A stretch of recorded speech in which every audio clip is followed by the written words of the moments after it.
నిన్న మన దేశ ప్రధాని మోడీ గారు తన ఫస్ట్ పాడ్కాస్ట్ అనేది ఇవ్వడం జరిగింది నిఖిల్ కామత్ గారికి. నిఖిల్ కామత్ గారు ఒక ఎంటర్ప్రెన్యూర్, బెంగళూరు బేస్డ్ కంపెనీలకి ఆయన హెడ్ అన్నమాట.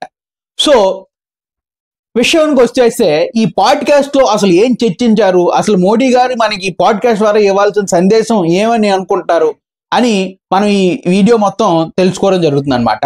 ఫస్ట్ విషయం ఏంటంటే, అసలు ఈ పాడ్కాస్ట్ ఎలాగ భిన్నం, దీన్ని డిస్కస్ చేస్తే కనుక ఫస్ట్ భిన్నంతో మనకి ఏం కనిపిస్తుంది అంటే, మోదీ గారు తన విచారధార ఏదైతే ఆర్ఎస్ఎస్ తన భావజాలం ఉందో దాన్ని విడిచిపెట్టి కొంత గాంధీ గారిని తన వ్యవహార శైలిని పొగట్టడం జరిగిందనమాట ఈ వీడియోలో. సో గాంధీ గారి మంచి కమ్యూనికేటరు, గాంధీ గారు ఇది, గాంధీ గారు అది అని ఆయన చాలా వరకు ఉటంకించడం జరిగేది అనమాట. సో అదొక పెద్ద కోణం మనకు బయటికి కనిపిస్తుందండి. అంటే నెక్స్ట్ ఇంకోటి ఏంటంటే, ఆయన యూత్ ఇన్ పాలిటిక్స్, అంటే యంగ్ పర్సన్స్ పాలిటిక్స్ లో రావాలని ఆయన ఒక ఉద్దేశంగా ఈ వీడియో కనబడుతుంది అనమాట. మొన్న చాలా మంది మోడీ గారు ఏది చేసినా ఒక ఉద్దేశంతోనే చేస్తారండి. నిఖిల్ కామత్ గారు ఏదైతే క్వశ్చన్స్ అడుగుతున్నారో, మోదీ గారు ఏదైతే ఆన్సర్ చెప్పాలనుకుంటున్నారో అది ఒక పాయింట్కి మాత్రం రిలేట్ చేస్తున్నాయి. అది ఒక డిస్క్రీట్ గా ఏమీ లేదండి. అంటే ఏదో వచ్చారు, నిఖిల్ కామత్ వెళ్ళాడు, మోడీ గారు వెళ్ళారు, ఆ ఎజెండా లేకుండా ఏమో మాట్లాడేశారు.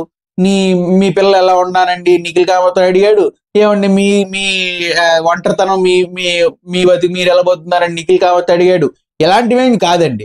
అది ఏదైనా మోడీ గారు చేసుంటే దానికి డెఫినెట్ గా ఒక ఎజెండా, ఒక పర్పస్ ఉంటుందండి. అది ఉండడం మంచిదే, తప్పేం కాదు. అయితే చాలా మంది మొన్న ఢిల్లీ ఎలక్షన్ల ముందు కపూర్ ఫ్యామిలీతో మోడీ గారు కలిశారండి. ఎవరు, రణబీర్ కపూర్, కరీనా కపూర్, అనిల్ కపూర్, వీళ్ళ ఫ్యామిలీతో కలిశారనమాట. చాలా మంది ఏమనుకున్నారంటే, మోడీ గారికి ఎంటర్టైన్మెంట్ అవ్వదు కదా, ఆయన ఎప్పుడు తిరుగుతూ ఉంటారు, ఆ దేశాలు ఈ దేశాలు, ఆ పాలసీలు ఈ పాలసీలు అని చర్చించుకుని ఉంటారు. సో మోడీ గారు ఏంటంటే అందరినీ పిలిపించుకొని సినిమాల్లో అందరినీ ఒకసారి ఎంటర్టైన్మెంట్ గా ఫీల్ అవ్వాలనుకున్నారేమో అని మీరు అనుకుంటున్నారు, చాలా వరకు ప్రజలు అనుకున్నారు. సో విషయం ఏంటంటే అండి, ఈ February 5th ఢిల్లీ ఎలక్షన్ ఉన్నాయండి. ఢిల్లీ ఎలక్షన్ లో గత 2-3 సార్లుగా మీరు BJP, Aam Aadmi party data మీరు చూస్తే కనుక అక్కడ ఏదైతే డామినెంట్ కమ్యూనిటీ ఒకటి ఉందో పంజాబీస్, ఢిల్లీలో పాకిస్తాన్ ఎప్పుడైతే విడిపోయిందో అక్కడున్న కొంతమంది పంజాబీస్ వాళ్ళు మైగ్రేట్ అయ్యి ఢిల్లీ వచ్చేసారు. ఆ తర్వాత సిక్కులు ఉచ్చకోత ఎప్పుడైతే జరిగిందో మళ్ళీ పంజాబ్ లో చాలా మంది సిక్కులు రావడం జరిగింది అనమాట 2 దఫాలుగా. సో ఆ 2 దఫాల్లో వచ్చిన పాపులేషన్, ఈ సిక్ పాపులేషన్, ఈ పంజాబీ పాపులేషన్ చాలా ఎక్కువ అండి. సో విషయం ఏమైందంటే, ఆ పంజాబీ పాపులేషన్ చాలా మంది బీజేపీకి ఓట్లు వేయట్లేదు అనమాట. సో ఈ కపూర్ ఫ్యామిలీస్ ఎవరైతే ఉన్నారో వాళ్ళు పంజాబీస్. సో పంజాబీస్ ని అందుకే పిలిచి ఆయన భోజనం చేసి లేకపోతే మాట్లాడి ఆ వీడియో రిలీజ్ చేశాడు. సో దాని అర్థం ఏంటంటే, ఇది కూడా పంజాబీ కమ్యూనిటీ మాకు కూడా కావాలి, మేము కూడా దాన్ని గౌరవిస్తాం, దాని సంప్రదాయాన్ని గౌరవిస్తాం, మేము కూడా దాన్ని కావాలనుకుంటున్నాం అని చెప్పి ఆయన ఒక ఇండికేషన్ చెప్పడం జరిగింది అనమాట. So that is agenda behind ఆ మోడీ గారిని ఎందుకు పిలిపించుకున్నాడో ఆ ఎజెండా అన్నమాట. సో ఈ పాడ్కాస్ట్ అంటే వెనక ఎజెండా ఏమంటే కనిపిస్తుందంటే, యూత్ ని పాలిటిక్స్ లోకి ఎంటర్ చేయించాలి, యూత్ ని పాలిటిక్స్ లోకి రమ్మని చెప్పాలని చెప్పి మోడీ గారు అనుకున్నట్టు నాకు అనిపిస్తుందండి. సో ఏంటంటే విషయం, యూత్ పాలిటిక్స్ లోకి ఎక్కువ మంది రాకపోతే ఈ దేశం బాగుపడదని చెప్పి ఆయన ముఖ్య సందేశంగా నాకైతే అనిపిస్తుంది. సో దాన్ని చెప్పడానికి ఆయన ఏం చెప్పాడంటే, ఒక మిషన్ పర్పస్ తో రావాలి యూత్ పాలిటిక్స్ లోకి, ఒక అంబిషన్ పర్పస్ తో రాకూడదు అని చెప్పాడు అనమాట. మిషన్ పర్పస్ అంటే ఏంటంటే, ఈ దేశాన్ని ఒక $100 బిలియన్ ఎకానమీగా మార్చాలని ఆ అంబిషన్ తో రావాలి, ఆ మిషన్ తో రావాలి. ఏదో నేను ఎమ్మెల్యే అయిపోతాను, మా ఎంపీ అయిపోతారని రాకూడదు అనమాట. సో ఇది ఎందుకు చెప్పారంటే, ఇప్పుడు ఎవరైతే రాజకీయంలోకి వస్తున్నారో వాళ్ళు చాలా మంది వాళ్ళ నాన్నగారు ఎంపీలో, వాళ్ళ నాన్న ఎమ్మెల్యేలో, వాళ్ళ నాన్నగారు ప్రెసిడెంట్లో, వాళ్ళ తమ్ముడు ప్రెసిడెంట్, ఇలాంటి వాళ్ళే వస్తున్నారు కానీ మిగతా వాళ్ళు రావట్లేదు అనమాట. సో అలాంటి వాళ్ళు వస్తున్నట్టు ఏమవుతుందంటే, వాళ్ళు అంబిషన్ తోనే వస్తారండి, వాళ్ళు ఎప్పుడు మిషన్ తో రారు. చాలా వరకు అంటే రియలిస్టిక్ గా మాట్లాడుకుంటే వాళ్ళు చాలా వరకు అంబిషన్ తో వస్తారు. మా నాన్న ఒక 10 లక్షలు సంపాదించాడు, మా నాన్న ఎమ్మెల్యేగా ఉండి 100 కోట్లు సంపాదించాడు, నేనేం చేయాలంటే 200 కోట్లు సంపాదించాలి. ఎందుకు సంపాదించాలి? సంపాదించకపోతే మా ఫ్యామిలీ అందరూ నవ్వుతారు, చేతకడన్నట్టు చూస్తారు.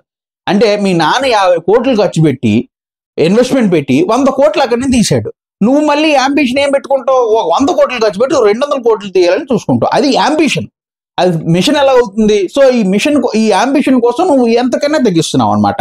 సో ఈ యాంబిషన్ రాజకీయాలు వద్దండి, ఈ మిషన్తో రాజకీయం చేయండి అని చెప్పి ఆయన యువతకు సందేశం అంటూ ఈ దీంట్లో ఇవ్వడం అంటే జరిగిందనమాట. సో నా అనాలిసిస్ ప్రకారం అంటే ఏంటంటే అండి, ఇప్పుడు ఆయన ఇంకొక విషయం కూడా చర్చించాడు. నిఖిల్ కామత్ ఇంకో విషయం కూడా మాట్లాడండి. South Indian people, south Indian youth ఏదైతే ఉందో అది రాజకీయంలో కానీ అసలు ఎంటర్ అవ్వాలని అంటున్నారండి.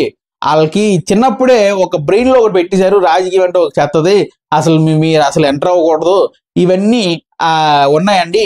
సో దాన్ని మీరు ఎలా చూస్తారంటే, మోడీ గారు తన వంతు ఏంటిది సమాధానం ఇచ్చాడు. అది మీరు పూర్తి వీడియో మోదీ గారు యూట్యూబ్ లో చూడొచ్చు, లేకపోతే నిఖిల్ కామత్ యూట్యూబ్ లో చూడొచ్చు.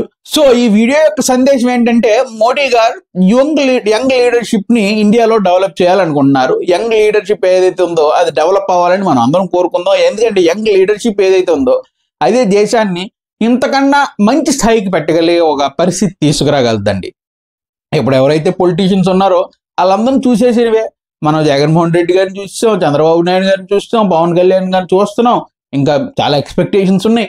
మిగతా వాళ్ళు అక్కడ తెలంగాణలో చూస్తున్నాం, మిగతా దగ్గరలో కూడా చూస్తున్నాం. కానీ ఈ ఏదైతే ఈ లీడర్షిప్ వ్యవస్థ ఉందో దీన్ని మళ్ళీ ఇంకొక మెట్టు మనం చూడాలండి. మెట్టు చూస్తేనే కొత్త వాళ్ళకి అవకాశాలు ఇస్తేనే అవకాశాలు చాలా వరకు మారుతాయి మిగతా ప్రజలకు కూడా అని చెప్పడం ఈ వీడియో సందేశంగా నేను భావిస్తున్నాను.